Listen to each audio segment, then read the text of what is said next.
నమస్తే అండి. మా ఊరు భీమవరం.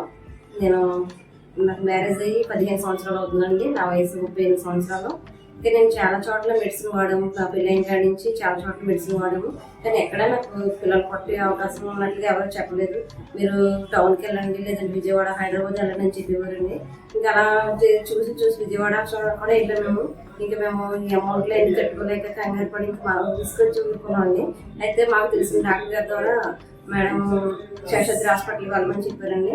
సో జయశ్రీ గారి దగ్గరికి వచ్చినప్పుడు మేము మేడం గారు చాలా బాగా రిసీవ్ చేసి, అమ్మ నీకు ఏం ప్రాబ్లం లేదు, కంపల్సరీ పని అవుతుంది, మీరు కంగారు పడకండి, మీరు అమౌంట్ విషయంలో కూడా తొందరపడ అవసరం లేదు అనేసి చెప్పి ధైర్యం చెప్పి మేడం గారు మమ్మల్ని ప్రోత్సహించారు. అలాగే మేము ఆ ప్రాసెస్ సిద్ధపడ్డాము. ఐవీఎఫ్ సిద్ధపడినప్పుడు మేడం గారు మమ్మల్ని ఎంతో ప్రోత్సహించినట్లుగానే ఫస్ట్ టైంలోనే మాకు సక్సెస్ అయిందండి.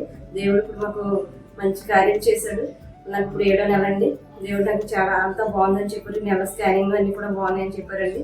కాబట్టి ఇక్కడ ఈ హాస్పిటల్లో చాలా బాగా చూస్తున్నారు. చాలా మంచిగా సక్సెస్ అవుతుందండి. మీరందరూ కూడా ఒకవేళ ఎవరైనా ఈ ఇబ్బంది ఉన్న వాళ్ళు ఎవరైనా సరే హాస్పిటల్ సంప్రదించడం మంచిదనేసి నేను మనస్ఫూర్తిగా కోరుకుంటున్నాను.